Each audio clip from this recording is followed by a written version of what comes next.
아멘. 오늘은 무엇을 기대하며 환호하시렵니까? 라는 제목으로 말씀을 나누려고 합니다.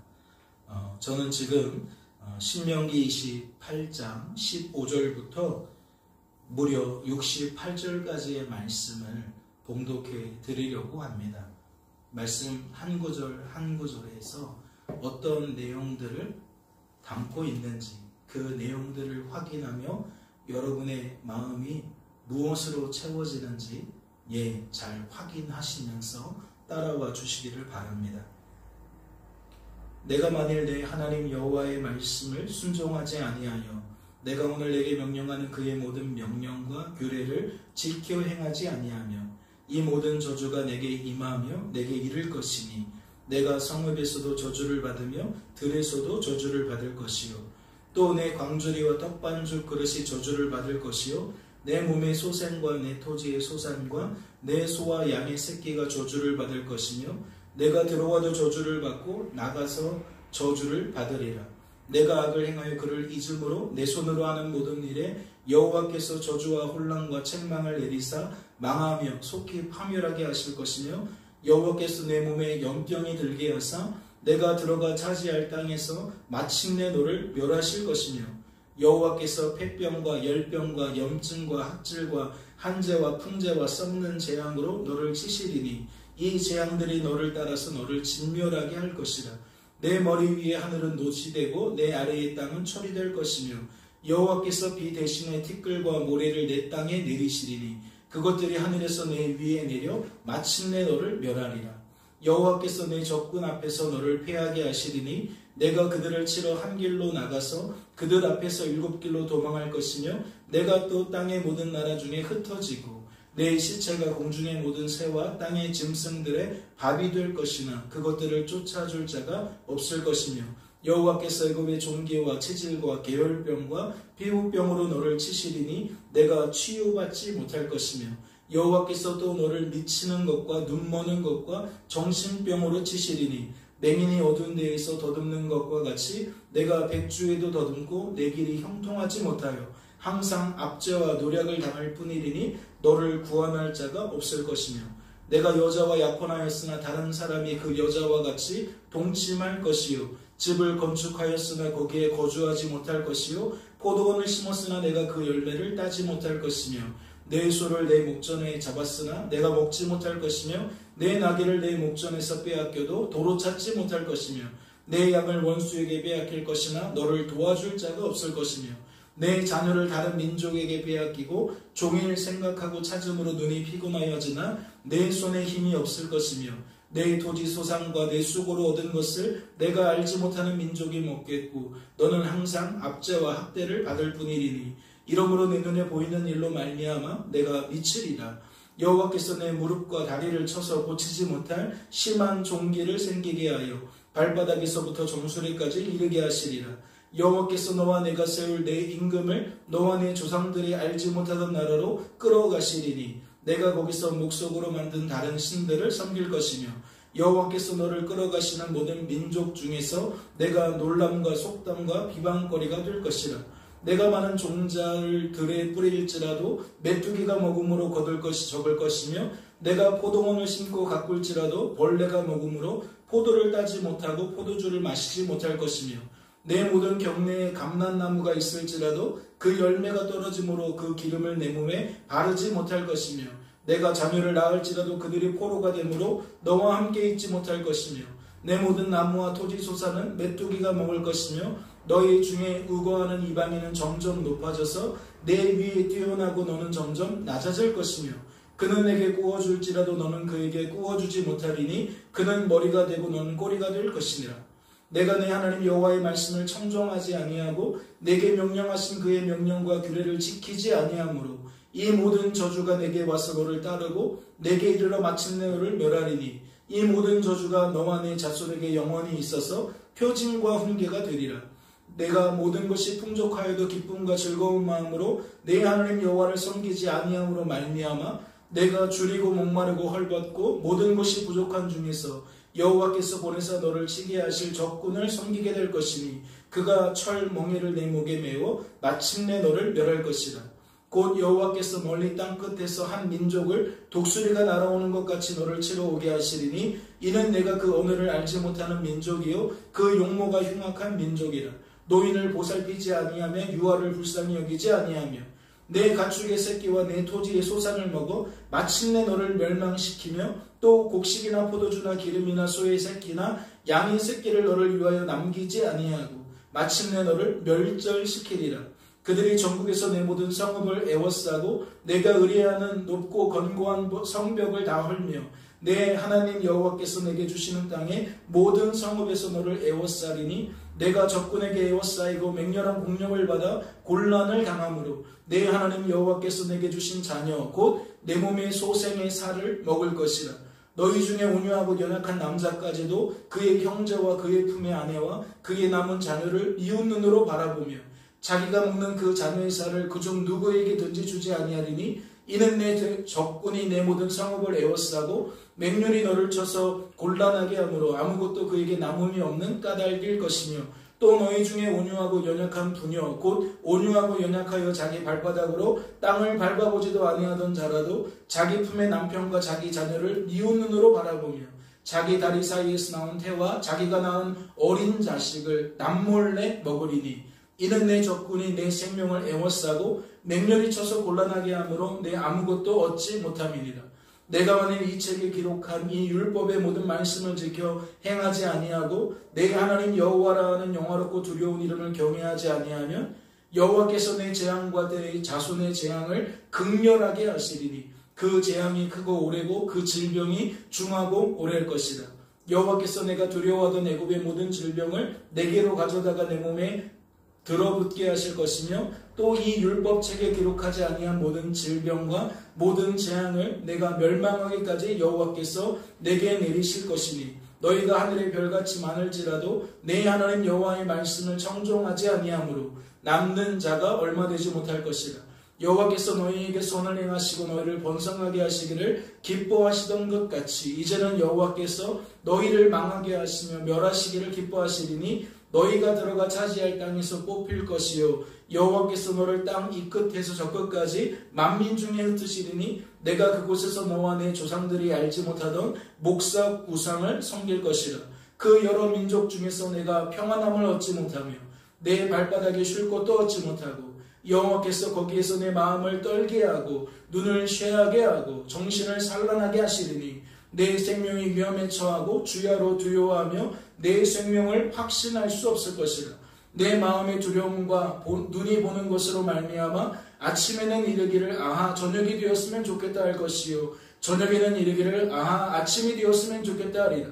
여호와께서 너를 배에 싣고 전에 내게 말씀하여 이르시기를 내가 다시는 그 길을 보지 아니라 하시던 그 길로 너를 애굽으로 끌어가실 것이라. 거기서 너희가 너희 몸을 적군에게 남녀 종으로 팔려 하나 너희를 살 자가 없으리라. 아멘.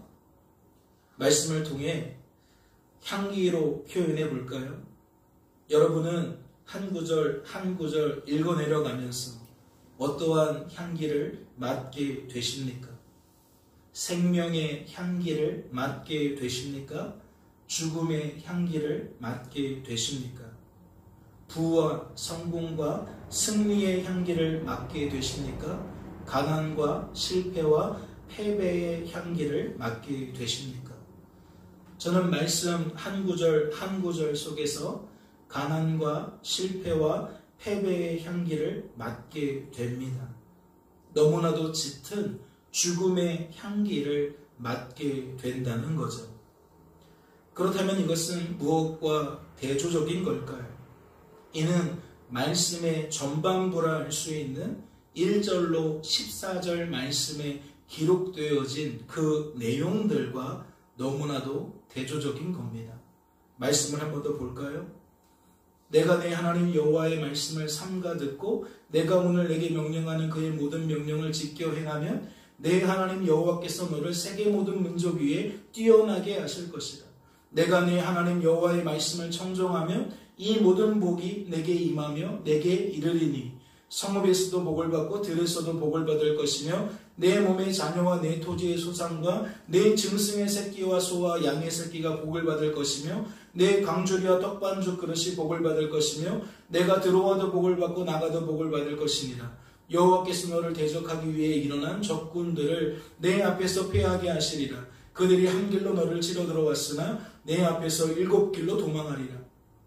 여호와께서 명령하사 내 창고와 내 손으로 하는 모든 일에 복을 내리시고 내 하나님 여호와께서 내게 주시는 땅에서 내게 복을 주실 것이며 여호와께서 내게 맹세하신 대로 너를 세워 자기의 성민이 되게 하시리니 이는 내가 내 하나님 여호와의 명령을 지켜 그 길로 행할 것임이니라. 땅의 모든 백성이 여호와의 이름이 너를 위하여 불리는 것을 보고 너를 두려워하리라. 여호와께서 내게 주리라고 내 주상들에게 맹세하신 땅에서 내게 복을 주사 내 몸의 소생과 가축의 새끼와 토지의 소산을 많게 하시며 여호와께서 너를 위하여 하늘의 아름다운 보고를 여시사 내 땅에 때를 따라 비를 내리시고 내 손으로 하는 모든 일에 복을 주시리니 내가 많은 민족에게 구워줄지라도 너는 꾸지 아니할 것이요 여호와께서 너를 머리가 되고 꼬리가 되지 않게 하시며 위에만 있고 아래에 있지 않게 하시리니 오직 너는 내가 오늘 내게 명령하는 내 하나님 여호와의 명령을 듣고 지켜 행하며 내가 오늘 너희에게 명령하는 그 말씀을 떠나 좌로나 우로나 치우치지 아니하고 다른 신을 따라 섬기지 아니하면 이와 같으리라. 말씀을 통해 어떠한 향기를 맡을 수 있죠? 조금 전에 살펴본 후반부와 다르게 말씀 한 구절 한 구절 속에서 부와 성공과 승리의 향기를 맡을 수 있습니다. 너무나도 짙은 생명의 향기를 맡을 수 있다는 거죠. 그렇다면 생각해 보지 않을 수 없어요. 과연 이 말씀의 의도가 무엇일까요? 신명기 28장이 기록되어진 목적이 과연 무엇이겠냐는 겁니다. 신명기 28장의 구성을 통해 이 말씀의 목적을 생각해 본다면 생명의 향기를 담고 있는 전반부의 내용은 총 14개의 구절로 되어 있고 죽음의 향기를 담고 있는 후반부의 내용은 총 54개의 구절로 되어 있으니 신명기 28장은 수신자에게 생명을 권장하려는 목적보다 죽음을 경고하려는 목적이 크다 할 수 있습니다. 다시 말씀을 드려요. 생명의 향기를 담고 있는 전반부의 내용은 14개의 구절로 되어 있고 죽음의 향기를 담고 있는 후반부의 내용은 54개의 구절로 되어 있으니 신명기 28장은 수신자에게 생명을 권장하려는 목적보다 죽음을 경고하려는 목적이 더욱 크다 할 수 있다는 거예요. 그뿐입니까? 가난과 실패와 패배의 향기를 담고 있는 내용이 부와 성공과 승리의 향기를 담고 있는 내용보다 대략 4배 정도 많다는 것은 부와 성공과 승리의 길을 걸어가도록 권장하려는 의도보다 가난과 실패와 패배의 길을 걸어가지 않도록 경고하려는 의도가 더욱 크다 할 수 있다는 겁니다. 이해가 되시죠? 신명기 28장은 총 68개의 구절로 되어 있는데 14개의 구절과 54개의 구절로 이것이 나누어진 것을 보면 이렇듯 그 성격이 어떠하다라는 것을 우리는 알 수 있다는 거예요. 그렇다면 이것은 무엇을 감안한 것일까요? 무엇을 고려한 것일까요? 이것은 다른 게 아니라 이 글을 읽게 되어질 수신자의 특성을 감안한 것인 줄로 압니다.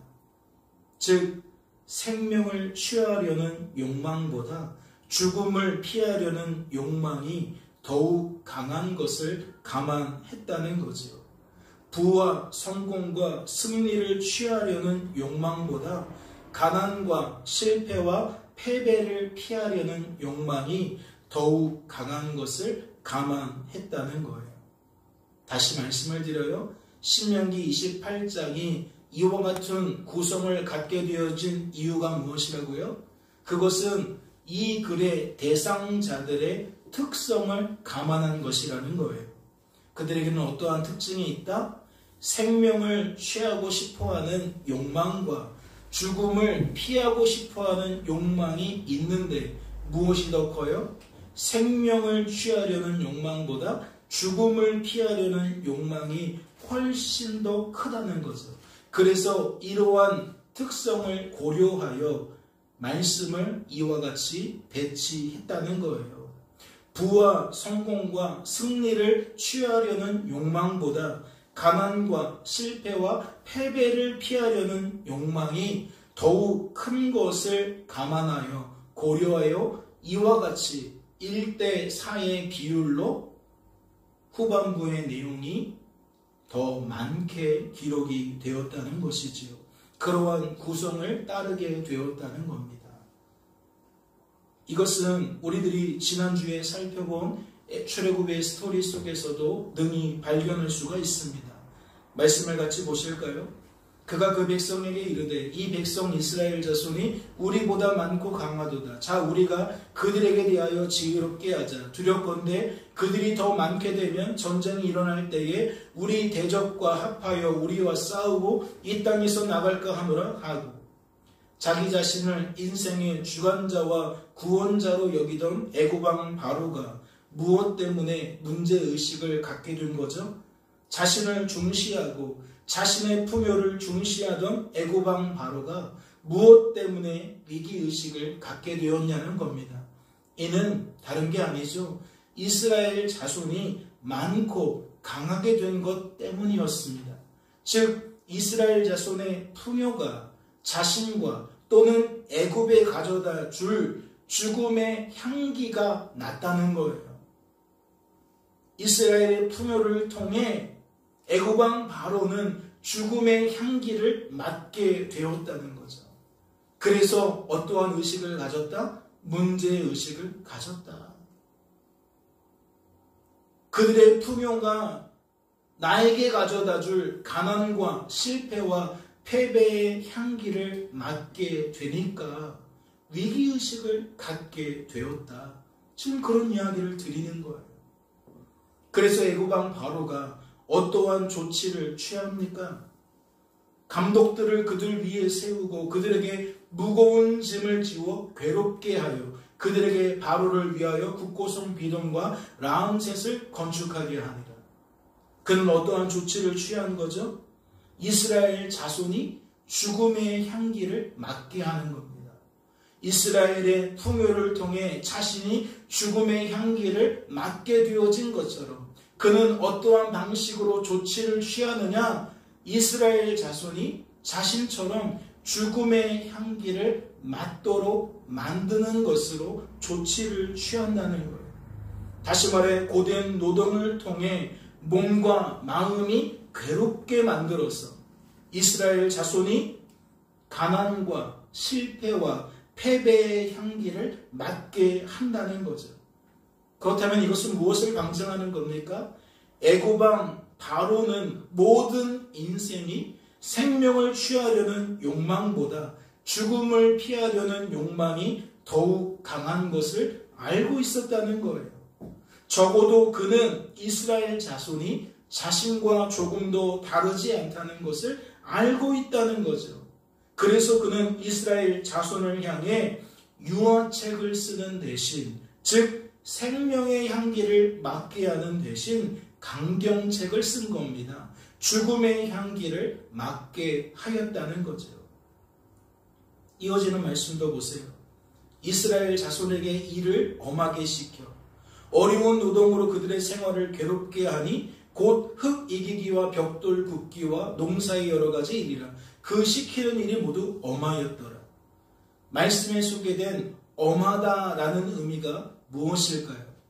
말씀은 13절과 14절에서 엄하다라는 표현을 반복해서 사용하고 있는데 그 의미가 무엇이겠냐는 거예요. 이는 무자비하다는 거예요. 이는 잔인하다는 거예요. 그렇다면 이것은 애굽왕 바로가 이스라엘 자손에게 일을 시킬 때에 무엇을 고려하지 않았다는 거죠? 무엇을 감안하지 않았다는 겁니까? 이스라엘 자손이 일하다가 생명을 잃게 되는 것을 전혀 고려하지 않았다는 거예요. 그들이 고된 일을 하다가 많이 죽게 되더라도 신경 쓰지 않았다는 거죠. 그렇다면 이것은 무엇을 방증하는 겁니까? 자신의 정책이 실패하니까 애굽왕 바로는 이스라엘 자손이 더욱 짙은 죽음의 향기를 맡게 하였다는 거예요. 애굽왕 바로는 이스라엘 자손을 향해 더욱 강한 강경책을 사용했다는 거죠. 하지만 그뿐만이 아닙니다. 말씀을 보세요. 이르되 너희는 히브리 여인을 위하여 해산을 도울 때에 그 자리를 살펴서 아들이거든 그를 죽이고 딸이거든 살려두라. 그러므로 바로가 그의 모든 백성에게 명하여 이르되 아들이 태어나거든 너희는 그를 나일강에 던지고 딸이거든 살려두라 하였더라. 무엇이 달라졌습니까? 이스라엘 자손이 죽음의 향기를 맡게 하려는 애굽 왕의 목적이 고된 일을 통해 고된 일을 엄하게 시키는 것을 통해 간접적으로 드러났던 것과는 다르게 이제 사내 아이를 죽이려고 한 것을 통해 어떻게 드러나요? 직접적으로 드러나요. 그렇다면 생각해보지 않을 수 없죠. 과연 이 일이 이스라엘 자손에게 가져다준 근심과 두려움이 어느 정도였을지 우리는 생각해보지 않을 수가 없는 거예요. 이 모든 일들을 일순간에 당한다고 생각해 보세요. 눈 뜨고 일어나면 고된 일을 하게 되어집니다. 나를 감독하는 자들은 나의 생명을 안중에 두지 않아요. 내가 아픈지 힘든지 전혀 고려하지 않아요. 나를 아주 혹독하게 일하게 만듭니다. 그런데 어떠한 불안감이 있어요? 혹여라도 우리 자식이 태어날 때에 사내 아이가 태어나면 어떻게 할까라는 근심도 더해집니다. 이미 나가서 수고하는 것만으로도 마음이 근심과 두려움으로 가득 찬데 혹여라도 내 자식이 남자이면 어떻게 할까라는 근심과 두려움도 보탬이 된다는 거예요. 그러면 다시 묻죠. 과연 이러한 혹독한 상황에서 이스라엘 자손이 맛보게 되는 근심과 두려움은 과연 어느 정도였을까요? 이 일을 통해 그들이 맡게 되어진 죽음의 향기는 과연 어느 정도였겠냐는 거예요. 정확하게 가늠할 수는 없겠지만 적어도 죽음의 향기를 간접적으로 맡게 되었을 때보다는 압도적으로 더욱 짙은 죽음의 향기를 맡게 되었을 줄로 압니다.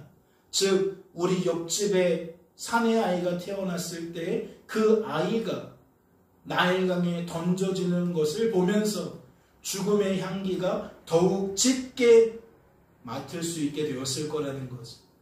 내 자식이 태어났는데 하필 사내 아이가 태어나서 애국 군대에 빼앗겨 그가 나일강에 던져지는 것을 보면서 감히 비교할 수 없는 슬픔과 두려움에 탄식에 사로잡히게 되었을 것이라는 이야기입니다. 그렇다면 이러한 절절한 상황을 반영한 이스라엘 자손의 반응이 무엇일까요? 말씀을 보니까 모세와 아론이 가서 이스라엘 자손의 모든 장로를 모으고 아론이 여호와께서 모세에게 이르신 모든 말씀을 전하고 그 백성 앞에서 이적을 행하니 백성이 믿으며 여호와께서 이스라엘 자손을 찾으시고 그들의 고난을 살피셨다 함을 듣고 머리 숙여 경배하였다. 왜 이렇게 사람들이 복음에 환호했죠? 하나님의 구원 계획을 들은 그들이 왜 이렇게 환호했겠습니까? 왜 그들이 머리 숙여 경배하게 되었겠냐는 거예요. 조금 전에 우리들이 살펴본 그들의 그 상황이 그들의 특성이 이와 같은 결과를 낳은 것이겠죠. 날마다 주어진 삶 속에서 짙은 죽음의 향기를 맡고 있던 이스라엘 백성이 하나님의 구원 계획을 통해 죽음을 피하려는 욕망이 나타난 것으로 우리는 여기는 것이 타당하다는 거예요. 이어지는 말씀도 볼까요? 그들에게 이르되 너희가 우리를 바로의 눈과 그의 신하의 눈에 미운 것이 되게 하고 그들의 손에 칼을 주어 우리를 죽이게 하는도다. 여호와는 너희를 살피시고 판단하시기를 원하노라. 이스라엘 자손이 모세를 원망하는 이유가 무엇입니까? 생명을 취하려는 욕망이 실현되지 않았기 때문입니까? 즉 출애굽이 뜻대로 이루어지지 않아서 그런 건가요? 아니면 죽음을 피하려는 욕망이 실현되지 않았기 때문입니까? 출애굽이든 다른 형태의 무엇이든 그들은 지금 무엇을 갈망하고 있어요?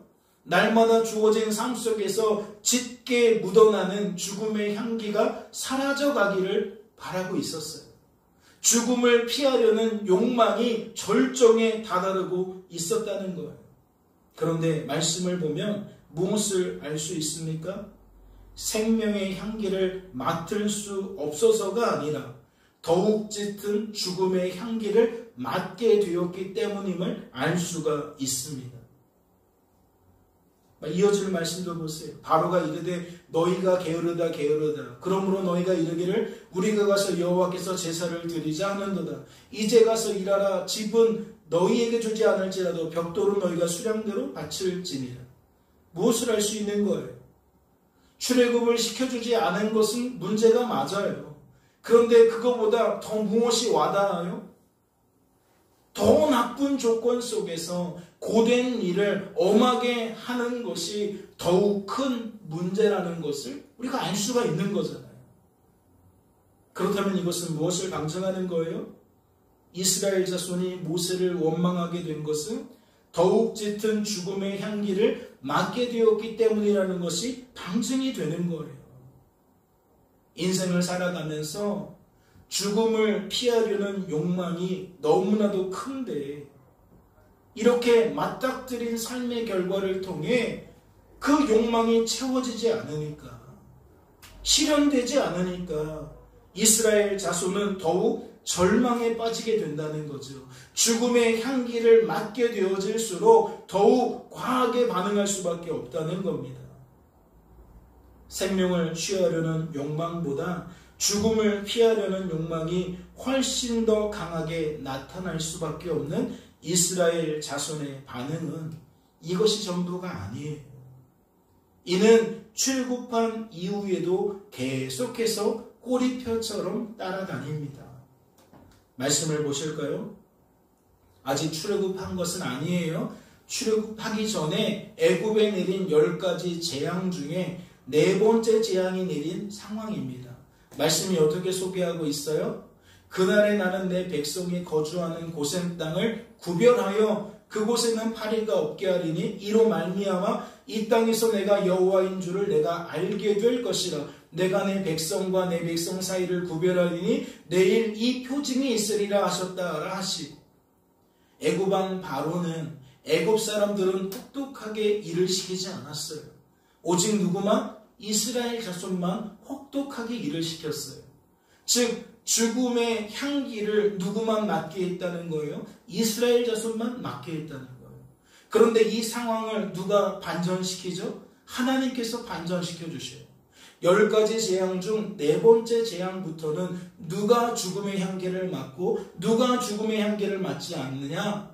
이스라엘 자손이 맡지 않고 애굽 사람들이 맡게 되어진다는 거예요. 상황이 반대가 되어졌다는 거죠. 그럼 이것은 시작일 뿐이에요. 이때만 그런 게 아니에요. 4번째 재앙만 그런 것이 아니라 10번째 재앙에 이를 때까지, 그 기간이 1년이든 6개월이든 긴 시간 동안 이제는 상황이 역전된 것으로 계속 경험하게 만드신다는 거예요. 그러면 이스라엘 자손은 무엇을 경험하는 거죠? 죽음의 그 피하려는 욕망이 실현되어지는 것을 경험하는 거예요. 그런데 그들이 출애굽하기 전에 맡게 되어진 향기는 이것만이 아니에요. 또 보세요. 이스라엘 자손이 모세의 말대로 하여 애굽 사람에게 은금 패물과 의복을 구하며 여호와께서 애굽 사람들에게 이스라엘 자손에게 은혜를 입히게 하사 그들이 구하는 대로 주게 하심으로 그들이 애굽 사람의 물품을 취하였더라. 이스라엘 자손이 라암셋을 떠나서 숲곳에 이르니 유아 외에 보행하는 장정이 60만 가량이요 수많은 잡족과 양과 소와 심이 많은 가축이 그들과 함께 하였으며. 무엇을 알 수 있는 거죠? 이스라엘 자손이 빈손으로 출애굽하지 않았다는 것을 알 수 있어요. 지금까지 네 번째 재앙부터 그들이 경험한 것은 무엇이죠? 가난과 실패와 패배의 향기를 맡지 않는 거였어요. 그게 전부였어요. 죽음의 향기를 피하게 된 것이 전부였다는 거예요. 그런데 지금 말씀을 보니까 10번째 재앙은 무엇도 더해집니까? 부와 성공과 승리의 향기가 더해져요. 그동안 늘 남의 것으로 바라볼 뿐이었던 은금 패물과 의복을 취하게 된다는 거예요. 그들 곁에 수많은 사람들이 따라오게 된다는 거예요. 수많은 가축들이 따라오게 된다는 거예요. 이는 무엇을 나타나는 거죠? 드디어 애굽에서 생명의 향기를 이스라엘 사람들이 맡게 되었다는 거예요. 출애굽을 하기 바로 직전에 그들은 생명의 향기도 짙게 맡을 수 있었다는 거죠. 그런데요, 말씀을 보세요. 이제 출애굽을 했어요. 상황은 어떻게 표현하고 있죠? 바로가 가까이 올 때에 이스라엘 자손이 눈을 들어 본즉 애굽 사람들이 자기들 뒤에 따른지라. 이스라엘 자손이 심히 두려워하여 여호와께 부르짖고 그들이 또 모세에게 이르되 애굽에 매장지가 없어서 당신이 우리를 이끌어내어 이 광야에서 죽게 하느냐? 어찌하여 당신이 우리를 애굽에서 이끌어내어 우리에게 이같이 하느냐? 우리가 애굽에서 당신에게 이른 말이 이것이 아니냐? 이르기를 우리를 내버려둬라. 우리가 애굽 사람을 섬길 것이라 하지 아니하더냐. 애굽 사람을 섬기는 것이 광야에서 죽는 것보다 낫겠노라. 무엇을 알 수 있습니까?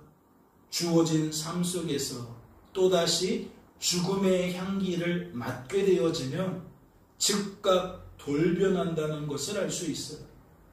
이스라엘 자손은 고된 노동을 통해 자식이 죽을지도 모르는 그 죽음의 향기를 짙게 맡는 상황 속에서 하나님께서 그들을 구별하시는 은혜를 경험했고 하나님께서 그들에게 은금 패물과 의복과 수많은 사람들과 가축을 데리고 나올 수 있는 생명의 향기도 맛보게 되었습니다. 그런데요, 막상 출애굽하고 또다시 죽음의 향기가 스멀스멀 올라오니까 뭐하고 있어요? 즉각 변심하고 있어요. 무엇을 나타내는 거죠? 생명을 취하려는 욕망보다 죽음을 피하려는 욕망이 훨씬 더 강하다는 것을 드러내는 거예요. 마음 한편에 항상 이러한 경계가 있다는 거죠. 그래서 이러한 향기가 조금이라도 나타나면 즉각 신경이 곤두서게 되어지는 것이고 실제적으로 이 향기를 맡게 되어지는 순간 조금 전까지 평안하던 마음이 일순간에 돌변한다는 거예요. 조금 전에 환호하던 모습이 일순간에 돌변한다는 거죠. 그들은 지금 까맣게 잊어버렸잖아요. 애굽에 내린 10가지 재앙 중 4번째 재앙부터 경험했던 모든 일들이 까맣게 잊어졌어요. 10번째 재앙을 통해 출애굽하며 경험했던 그 모든 일들이 더 이상 그들의 마음을 붙들어주지 못했다는 거죠. 과연 이것이 처음이자 마지막이었을까요? 홍해 사건 이후에 말씀이 무엇을 소개하고 있는지 보세요.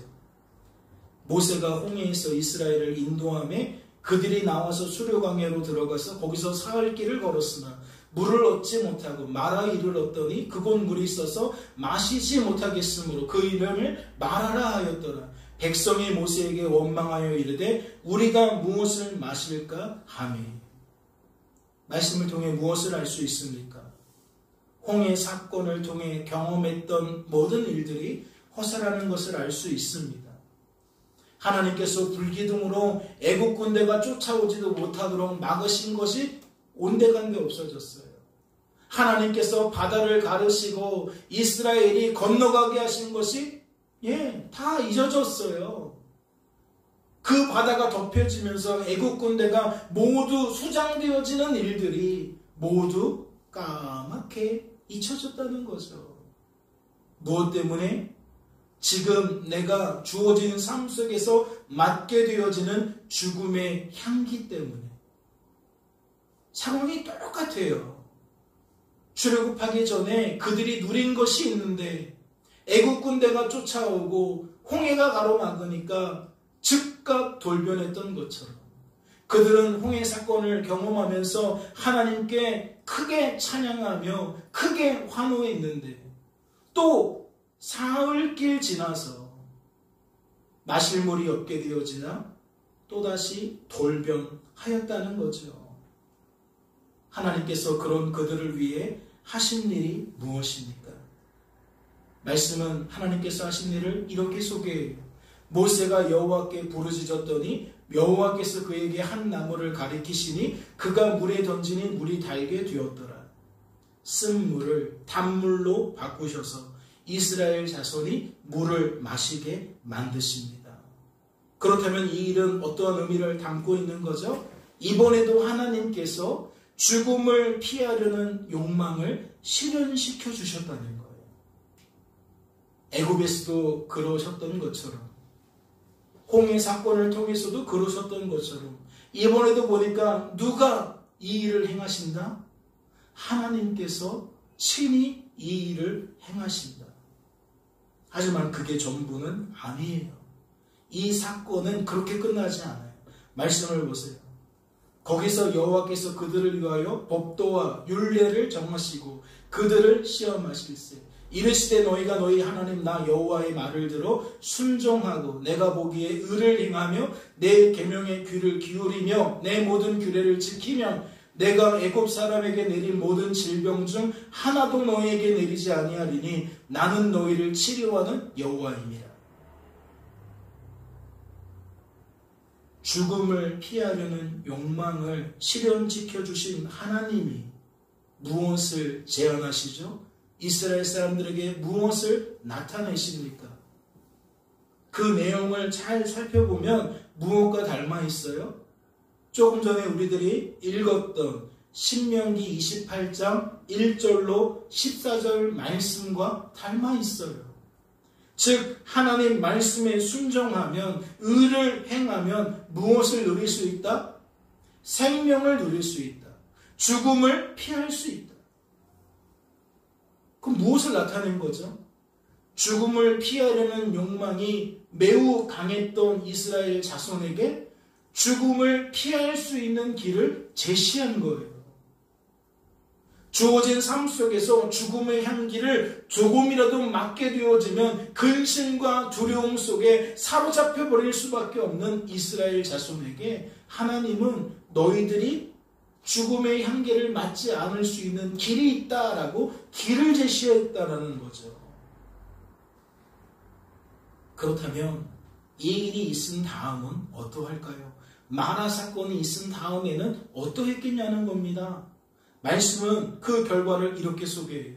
그들이 엘림에 이르니 거기에 물샘 12과 종려나무 70그루가 있는지라 거기서 그들이 그 물 곁에 장막을 치니라. 이스라엘 자손은 엘림에서 어떠한 향기를 맡게 되었어요? 생명의 향기를 맡게 되었어요. 이스라엘 자손은 엘림에서 부와 성공과 승리의 향기를 맡게 되었다는 거예요. 즉 엘림은 무엇과 달랐다는 거죠? 쓴물로 가득했던 마라와 너무나도 달랐다는 거예요. 죽음의 향기가 가득했던 마라와 너무나도 달랐다는 거죠. 그렇다면 우리들은 이 결과를 어떻게 해석할 수 있죠? 어떻게 받을 수 있습니까? 이스라엘 자손이 하나님 말씀에 순종했구나라는 것으로 받을 수 있어요. 그렇게 해석할 수 있어요. 그 이유가 무엇이죠? 하나님은 이스라엘 자손이 하나님 말씀에 순종하면, 즉 의를 행하면 치료하는 하나님을 만나게 될 것이라고 말씀하셨기 때문에 그래요. 즉 죽음을 치료하는, 질병을 치료하는 생명의 하나님을 만나게 될 것이라고 말씀하셨다는 거죠. 그러니 우리들은 이 말씀을, 이 삶의 결과를 그렇게 받아들일 수밖에 없다는 거예요. 그러니까 엘림의 사건은 매우 이례적인 사건인 거죠. 매우 특수한 상황인 거예요. 그렇다면 그 사건 이유는 어땠을까요? 엘림 사건 다음에는 어떠했겠냐는 거예요. 말씀을 보세요. 이스라엘 자손 온 회중이 그 광야에서 모세와 아론을 원망하여 이스라엘 자손이 그들에게 이르되 우리가 애굽 땅에서 고기가마 곁에 앉아있던 때와 떡을 배불리 먹던 때에 여호와의 손에 죽었더라면 좋았을 것을 너희가 이 광야로 우리를 인도해내어 이 온 회중이 죽여 죽게 하는도다. 무엇을 나타내는 거죠? 엘림의 향기는 온데간데 없어요. 생명의 향기가 온데간데 없어요. 또다시 어떠한 상황에 내몰린 겁니까? 마라의 상황에 내몰린 거예요. 마실 물이 없어서 죽음의 향기를 맡게 되어진 것처럼 이번에는 무엇이 없어요? 먹을 것이 없어요. 즉 양식이 없어요. 그래서 그들은 또다시 어떠한 향기를 맡게 되어진 거죠? 죽음의 향기를 맡게 되어진 거예요. 그러니까 죽음의 향기를 맡게 되자마자 스멀스멀 근심과 두려움에 휩싸이게 되자 그들은 즉각 뭐하게 돼요? 돌변하게 되는 거죠. 홍해 사건 속에서도 나타난 그것과 같이 그들의 마음이 즉각 변심하는 거예요. 그러니까 그들의 반응이 동일합니다. 어떻게 동일하죠? 모세와 아론을 원망하는 것이 동일해요. 그렇다면 이러한 반응은 전혀 낯선 것이 아닌 거죠. 죽음을 피하려는 욕망이 너무나도 큰 이스라엘 자손은 죽음의 향기를 맡을 때마다 늘 이래 왔으니까 문제 앞에, 위기 앞에 늘 이렇게 반응했으니까 우리에게 전혀 낯설지 않다는 거예요. 하지만 성도들은 무엇을 놓치면 안 되죠? 직전의 상황을 생각해 보세요. 그들이 생명의 하나님을 만날 수 있었던 것은 무엇 때문이었죠? 하나님 말씀에 순종했기 때문이었어요. 하나님이 그렇게 길을 알려주셨다는 거예요. 그러면 지금 그들이 생명의 하나님을 만나지 못한 것은 무엇으로 해석해야 됩니까? 그들이 하나님의 말씀에 순종하지 않았기 때문으로 해석해야 됩니다. 그런데 그들은 누구를 원망하고 있는 거예요? 원망해야 하는 대상은 순종하지 않은 내 자신인데 그들은 지금 누구를 원망하고 있어요? 자신을 원망하는 게 아니라 타인을 원망하고 있어요. 즉 모세와 아론을 원망하고 있다는 거죠.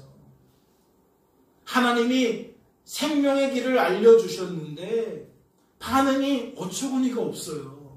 알려주지 않으셨을 때와 다를 바가 없는 거예요.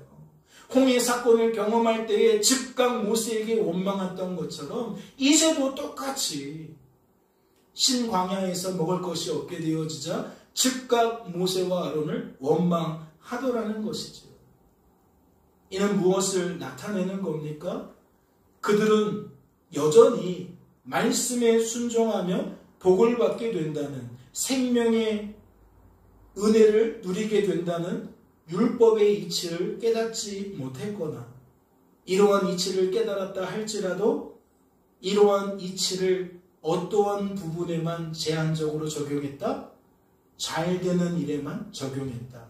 좋은 결과에만 적용했다. 그래서 그들은 불순종하면, 불의를 행하면 저주를 받게 되는 것, 죽음을 누리게 되는 것, 삶에 일절 적용하지 않았다는 거죠. 무슨 뜻이 되는 거예요? 그러면 좋은 결과가 이루어지면 내 탓이라는 것이고 좋지 않은 결과가 이루어지면 누구 탓이다? 상대방 탓이다. 지금 그러고 있다라는 거죠. 그렇다면 사람들이 이렇게 반응하는 이유가 무엇일까요? 이렇게 생각해 볼 수 있죠. 직전에 그들이 듣게 된 말씀 속에는 불순종에 관한 내용이 없었기 때문이다. 즉 신명기 28장 1절로 14절까지의 내용은 들었는데 15절부터 68절의 내용은 듣지 못했다. 그러니까 잘 되는 상황 속에서는 내 탓을 할 수 있지만 잘 안 되는 상황에서는 남 탓을 할 수 있다. 뭐 이렇게 굳이 생각해 본다면 생각해 볼 수 있을 거예요. 그리고 또 무엇도 생각해 볼 수 있죠? 자기 자신을 인생의 주관자와 구원자라고 여기는 인생들은 대부분 무엇을 중시하니까? 자신을 중시하니까. 자신의 풍요를 중시하니까. 스스로 자신을 원망하거나 스스로 자신을 깎아버릴 수 없는 거죠. 이러한 부정적인 모습은 누구에게 나타내는 거예요? 나를 중시하고 나의 풍요를 중시하는 우리들은 나에게 나타내지 않고 상대방을 향해 나타내는 거죠. 이해가 되셨을 줄로 압니다. 그러면 이어지는 말씀을 볼까요? 바로 오늘 본문 말씀입니다. 그때에 여호와께서 모세에게 이르시되 보라 내가 너희를 위하여 하늘에서 양식을 비같이 내리리니 백성이 나가서 일용할 것을 날마다 거둘 것이라. 이같이 하여 그들이 내 율법을 준행하나 아니하나 내가 시험하리라. 하나님은 그렇게 반응하는 이스라엘 자손들에게 어떻게 말씀하십니까? 묻지도 않으셔요. 따지지도 않으셔요. 순종하면 생명의 하나님 만날 수 있다니까. 너희들이 지금 왜 생명의 하나님을 만나지 못했는지 좀 생각 좀 해봐. 뭐 이런 과정이 없어요. 묻는 것도 없고 따지는 것도 없어요. 오직 무엇만 있어요? 하늘에서 양식을 비같이 내려주시겠다는 말씀만 있어요. 즉 죽음을 피하려는 욕망을 실현시켜 주시겠다는 말씀만 있다는 거예요. 하지만 그것이 전부는 아니에요. 하나님은 그 내용 속에 무엇을 첨언하시죠? 이스라엘 자손이 하나님 말씀에 순종하는지 뭐 하는지 순종하지 않는지 살피시겠다고 첨언하세요. 다시 말해 날마다 하나님의 말씀대로 일용할 양식을 거두는지 거두지 않는지를 하나님이 살피시겠다고 첨언하신다는 거죠. 그렇다면 이 내용 속에는 무엇도 들어가 있는 거예요? 신명기 28장 15절부터 68절까지의 내용도 들어가 있는 거죠. 직전의 상황에서는 순종의 길만 제시되었다면 이제 말씀은 무엇까지도 제시하고 있다고요? 순종의 길과 불순종의 길도 제시하고 있다는 거예요. 그렇다면 묻지 않을 수 없어요. 그 결과는 무엇일까요? 이스라엘 자손이 어떠한 삶을 살았겠냐는 거예요. 말씀을 보세요. 무엇을 알 수 있습니까? 그들이 모세에게 순종하지 아니하고 더러는 아침까지 두었더니 벌레가 생기고 냄새가 난지라. 모세가 그들에게 노하니라. 여호와께서 모세에게 이르시되 어느 때까지 너희가 내 계명과 내 율법을 지키지 아니하려느냐. 무엇을 나타내는 거예요? 불순종했다는 것을 나타내는 거예요. 하나님의 말씀을 준행하는지 준행하지 않는지 내가 시험하겠다라고 말씀하셨는데 하나님께서 보니까 이스라엘 자손들은 준행하지 않더라는 거예요.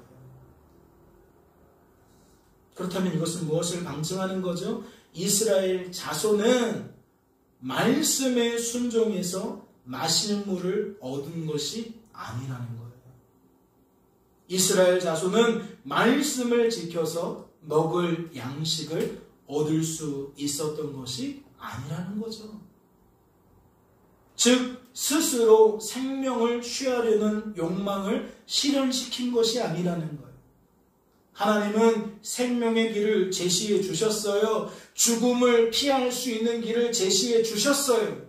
그런데 사람들은 그 길대로 가지 않더라는 거예요. 그러니까 자기 자신을 인생의 주관자와 구원자라고는 여기지만 뻔히 보이는 생명의 길대로 가지 않더라는 거죠.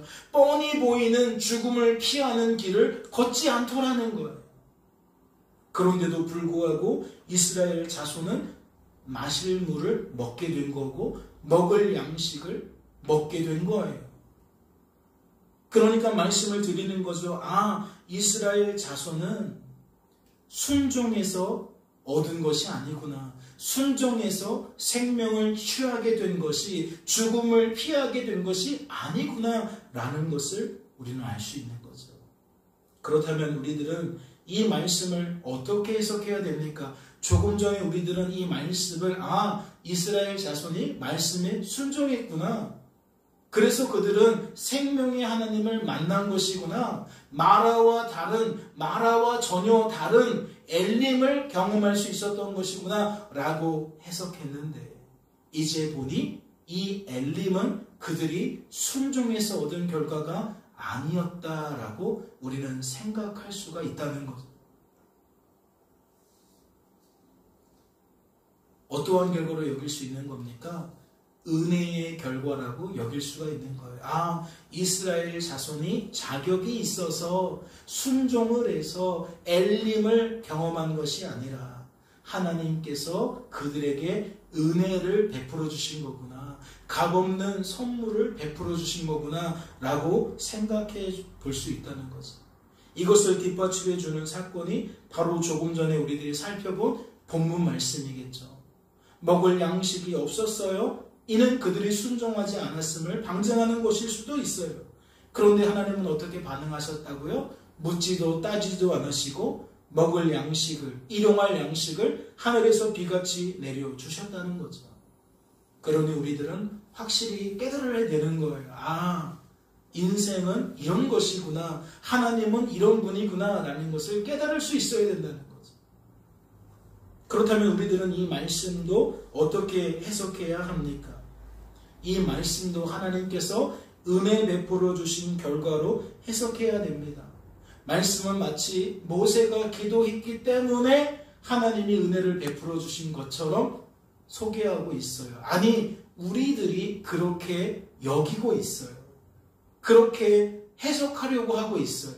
그런데 우리는 이런 전후 상황을 다 따지고 보면 어떠한 결론에 이를 수 있다? 모든 것이 하나님의 은혜로 되어진 것이구나. 그렇다면 모세가 기도했다라는 것도 어떻게 풀어야 돼요? 하나님께서 그가 기도할 수 있도록 은혜를 베풀어 주신 것으로 풀어야 되죠. 즉 스스로 생명을 취할 수 없다. 스스로 죽음을 피할 수 없다라는 것을 확실히 깨닫게 되어지면 말씀 해석도 주어진 삶을 해석하는 것도 확실해질 수 있다는 거예요. 그렇다면 마지막으로 묻지 않을 수 없습니다. 성도된 우리들은 주어진 삶 속에서 어떠한 마음가짐으로 살아가야 됩니까? 성도된 우리들은 주어진 삶의 결과 앞에서 어떠한 태도를 나타내며 살아가야 하냐는 거예요. 이스라엘 자손과 우리들이 다르지 않다면 우리들은 끊임없이 어떠한 삶을 반복하겠어요. 하나님이 죽음을 피하려는 욕망을 실현시켜 주셔도, 생명을 취하려는 욕망을 실현시켜 주셔도 죽음의 향기가 스멀스멀 올라오면 즉각 변심할 수밖에 없다는 것을 우리는 기억할 수 있어야 돼요. 하나님이 부모님을 통해서 나에게 아무리 좋은 것을 주고 좋은 결과로 나를 계속 선대하더라도 내 마음에 맞지 않는 무언가가 생기면 우리는 바로 돌변하는 그러한 존재라는 것을 기억할 수 있어야 되는 거예요. 부모님이 잘못해서 그런 것이 아니라 나라는 존재가 그런 상태라는 거죠. 그렇게 반응할 수밖에 없는 상태라는 거죠. 그러면 그렇게 반응할 수밖에 없으니까 그렇게 반응할 수 당연한 거지 뭐 이렇게 뻔뻔하게 살아가야 될까요? 선생님이 나를 많이 도와줘도 내 마음에 맞지 않으면 짜증내고 화내는 것이 당연한 거지, 원망하는 것이 당연한 거지, 이러한 태도로 살아가야 될까요? 나에게 많은 도움을 준 친구가 있는데 내 마음에 맞지 않는 어떠한 말과 행동을 하게 되어지면 그 친구에게 너 어떻게 그럴 수 있겠냐고 원망하는 것을 당연하게 받아들여도 될까요? 그러한 마음가짐, 그러한 태도를 가지고 살아가도 될까요? 아니요. 말씀의 취지는 그런 게 아니에요. 어쩔 수 없으니까 그냥 그렇게 살아, 그 말이 아니에요.